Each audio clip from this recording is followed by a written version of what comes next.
Here we have June 2013 question 8, and the question is: an increase in UK incomes leads to an increase in demand for holidays abroad and a decrease in demand for holidays in the UK. It can therefore be concluded that. Now this question's quite wordy, it seems quite complicated, but actually when you go through the answers you see that it's very simple, a very simple question. Let's just deal with what the question is telling us first, and then we'll go through the answers. Understanding the question will obviously give us the basis for eliminating some of the answers below. So what's happened? There's been an increase in incomes. People have got richer. So essentially their spending power has increased. They're looking to spend that money in some way. And different goods will experience different changes in demand according to what type of goods they are. So if your income increases, you're likely to change the way you spend your money. And we have two goods. We have holidays abroad. Let's put holidays abroad. And we have holidays UK. Okay, so what we're looking at is what effect does an increase in incomes have on holidays abroad and holidays in the UK. And that's what the question is getting us to consider. And what it's saying is that this increase in income has led to an increase in demand for holidays abroad. So on this diagram, our curve has shifted outwards, and a decrease in demand for holidays in the UK. And our curve has shifted inwards. And that's kind of what we'd expect. Perhaps people see going abroad as slightly more desirable. They have a little bit more money in their pocket, and so the demand for holidays abroad goes up. You know, equally and oppositely, if people have a bit more income in their pocket, they're perhaps not as interested in going on holiday in the UK, and so the demand for that decreases. And what we really want to know, what the question is getting at, is essentially what are those two things called. So let's go through our answers here. Okay, A. Holidays in the UK are an inferior good, while holidays abroad are a normal good. Okay, so we need to know here what an inferior good is and what a normal good is. Let's look below and let's see if this matches up. So holidays in the UK are an inferior good. Does an inferior good match what we're seeing here?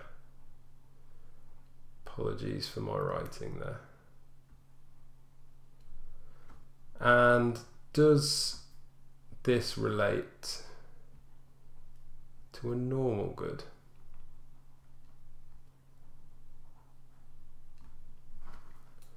Again, apologies for my writing there, not particularly good. If something is an inferior good, when we have more money, when we have a higher income, our consumption of it is going to decrease. If we think about value baked beans, if you go into the supermarket, you've just experienced a pay rise, you've got more money in your pocket, you used to buy value beans, you may suddenly decide, actually no, I'm not going to buy those value beans today, I've got a little bit more money, I'm going to decrease my consumption of those, decrease my demand for those goods, and I'm going to switch to something a little bit more desirable. That is an inferior good. In this instance, that's exactly what has happened to holidays in the UK. Our incomes have increased and we've decreased our demand for them. So they definitely match the inferior good description. Does this mean then that holidays abroad are operating as a normal good? Now a normal good, I have more income, I have more to spend. What do I want to do with that income? I want to buy more things.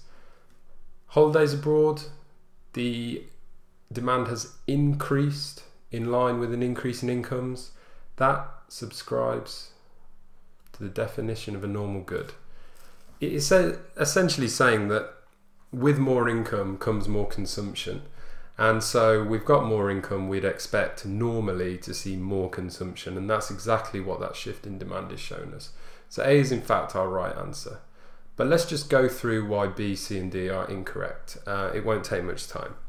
B, here the demand for holidays abroad is income elastic, while the demand for holidays in the UK is income inelastic. This is a complete red herring. They're using confusing terminology here, elastic and inelastic, when talking about income elasticity. These terms we hear more when we're talking about price elasticity of demand, and they don't at all relate to income elasticity of demand. So we should immediately spot that they're trying to confuse us there, using different terminology. We're used to inferior, normal, necessity, luxury good when it comes to income elasticity of demand. And we're used to elastic and inelastic when it comes to price elasticity of demand, etc. C, there is a negative cross-price elasticity of demand between holidays abroad and holidays in the UK. Now, we don't even need to unpack this. We can straight away see that a negative cross-price elasticity, well, this relies on a change in price to have an effect. A cross-price elasticity essentially is looking at the relationship between an increase in price for one good or decrease and the effect it would have on the consumption of a different good. Now, we don't have a change in price, we have a change in incomes. So this is not going to be correct. And the same goes for D, in fact. Holidays abroad have a high price elasticity of demand, while holidays in the UK have a low price elasticity of demand. Without even unpacking what that means, to analyse the effects of a price elasticity of demand, we need a change in price. We do not have a change in price. There is nothing in the question that says there's been a change in price in holidays abroad or a change in price of holidays in the UK. We have a change in incomes, so we're looking at income elasticity of demand. And so we can cross D off. That one's not right either.